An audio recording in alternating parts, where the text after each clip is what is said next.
Nigeria's news updates today, June 7th, 2025. Nigerian veteran musician Ejeagha Gwogwogwongwo dies at 95. Fire God's Hotel accommodating over 480 Nigerian pilgrims in Mecca. Some politicians in National Assembly in Abuja are architects of killings in Benue, says Governor Alia. Nnamdi Kanu has no case to answer. IPOB tells Nigerian government, international community. AEDC announces partial blackout in Abuja over 40 feeders. Our electricity bills now more than house rent, Band A customers cry out. Summary of the news. Nigerian veteran musician Ejeagha Gwogwogwongwo dies at 95.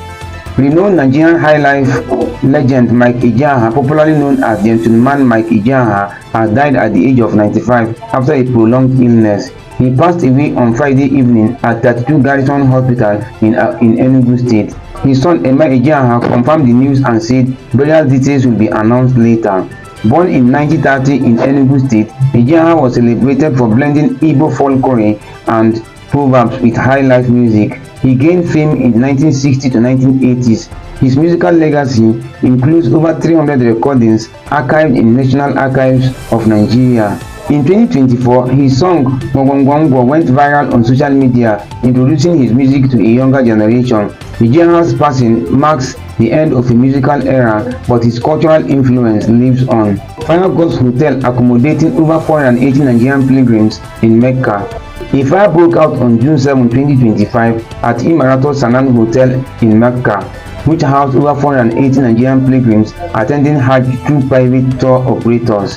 The hotel, located on Shari Mansour Street, was significantly damaged, but no casualties occurred since the pilgrims had already left for Mina to perform the stoning ritual. The National Hajj Commission of Nigeria, NAHCON, confirmed the incident, praised the quick response of Saudi fire services and hotel staff, and assured the safety of all pilgrims. NAHCON chairman Professor Abdullahi Usman visited the site, offered support to affected pilgrims, and arranged for their immediate relocation to alternative accommodations.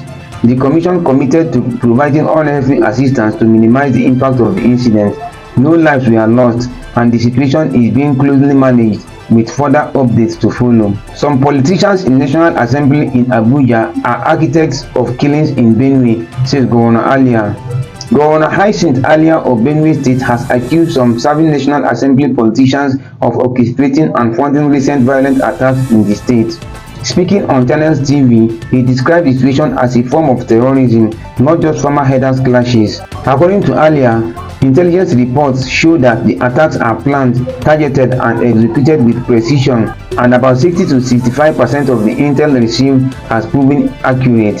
He revealed that a judicial panel he established has submitted an interim report implicating prominent politicians, with a full report expected soon. Alia vowed to take serious action once the final findings are in, asserting his duty to protect the people of Benue from what he described as specialized killers waging guerrilla-style terror.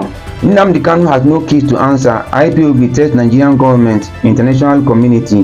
The indigenous people of Biafra, IPOB, has renewed its call for the unconditional release of its leader, Nnamdi Kanu, labeling him a prisoner of conscience and insisting he has no case to answer. In a statement by his spokesperson, Emma Powerful, IPOB accused the Nigerian government of using trumped-up terrorism charges to suppress the Biafran movement after earlier treasonable felony charges were dropped.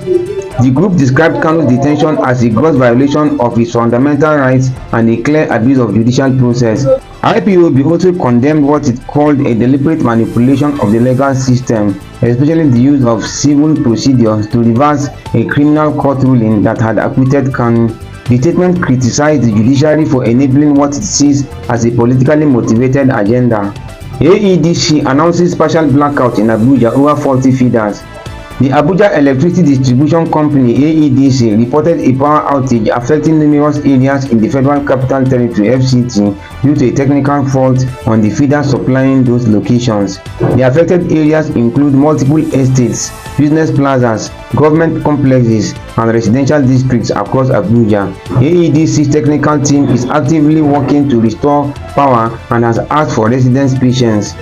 This outage adds to a series of recent power disruptions in FCT, including outages in April 2025, caused by technical faults, disruptions in January 2025 due to relocation of transmission infrastructure, and December 2024 outages for maintenance by the Transmission Company of Nigeria. Our electricity bills now more than house rent, Band A customers cry out. Lagos residents are facing soaring electricity bills despite poor and irregular power supply.